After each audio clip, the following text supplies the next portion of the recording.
मोल के न्यूमेरिकल्स में हम केस नंबर 1 की एक प्रॉब्लम सॉल्व कर चुके हैं। इस वीडियो में हम ये डिस्कस करेंगे कि एग्जामिनर केस नंबर 1 के न्यूमेरिकल को किस तरीके से एग्जाम में ट्रिकी बना सकता है। सो स्टूडेंट्स, आपके पास न्यूमेरिकल है what is the mass of 4 moles of CO2 यानी कार्बन डाइऑक्साइड, और साथ ही साथ इस कार्बन डाइऑक्साइड के एटॉमिक मासेस आपको ब्रैकेट के अंदर दिए गए हैं। न्यूमेरिकल करने का हमारा तरीका वही रहेगा जो इससे पहले हमने न्यूमेरिकल में डिस्कस किया था, यानी सबसे पहले न्यूमेरिकल को पढ़ने के बाद आपने उसमें से डेटा बनाना है। डेटा में 2 चीजें होती हैं, एक गिवन और दूसरी रिक्वायर्ड।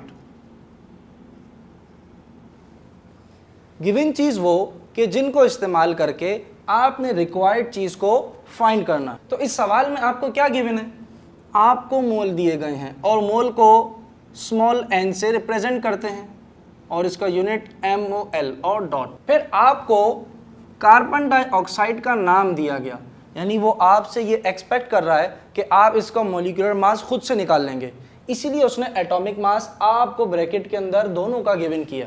अगर आप मॉलिक्यूलर मास अब तक फाइंड आउट करना नहीं सीखे हैं तो जल्दी करिए और हमारी प्रीवियस वीडियो को देखिए और उसके बाद इस वीडियो पे आइए। जब आप कार्बन डाइऑक्साइड का मॉलिक्यूलर मास फाइंड कर लेंगे तो वो आपके पास 44 आएगा, लेकिन मोल के फॉर्मूले में हम मॉलिक्यूलर मास के बजाय मोलर मास इस्तेमाल करते हैं, और मोलर मास क्या है ये भी हम प्रीवियस वीडियो में डिस्कस कर चुके हैं, और मोलर मास का फॉर्मूला ग्राम पर मोल होता है।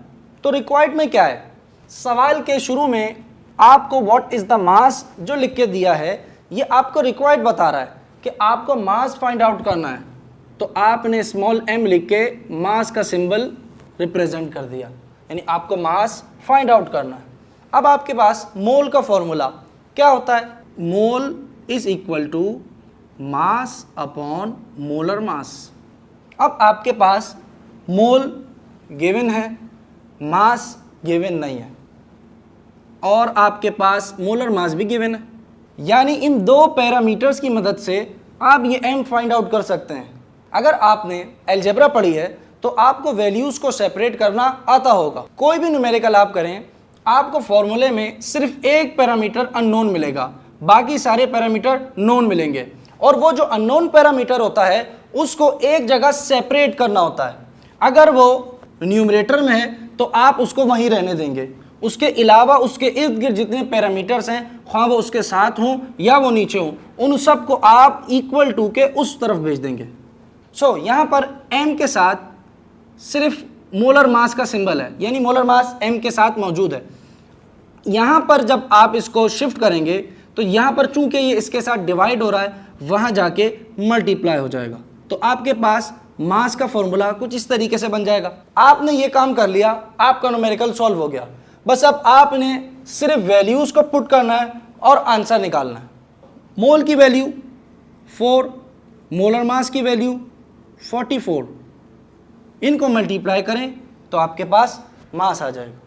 जब आप इसको मल्टीप्लाई कराएंगे तो आपके पास मास आएगा 176, और मास का यूनिट क्या होता है, पहले न्यूमेरिकल में हम समझ के आ चुके हैं कि मास का यूनिट होता है ग्राम। अब आप उसको जी लिखें या ओवरऑल ग्राम पूरा रिप्रेजेंट कर दें, वो आपकी मर्ज़ी है, और इस तरीके से डब्बे के अंदर बंद कर दें, वरना आपका आंसर पेपर में ऐसा ना हो निकल कर कहीं भाग जाए। अब बारी है न्यूमेरिकल के सबसे आसान पार्ट की, और उसमें आपने रिजल्ट लिखना है, यानी आपने इंग्लिश के अंदर सिर्फ ये रिप्रेजेंट कर देना है कि आपका जो आंसर है वो क्या है। सो रिजल्ट बनाने का आसान तरीका, जो चीज़ आपको रिक्वायर्ड हो आप उसको लिखें कि द रिक्वायर्ड substance is 176 ग्राम। ये एक आसान तरीका रिजल्ट बनाने का कि जो चीज़ रिक्वायर्ड है आपने सीधा सीधा लिख दिया कि required substance is dash and dash.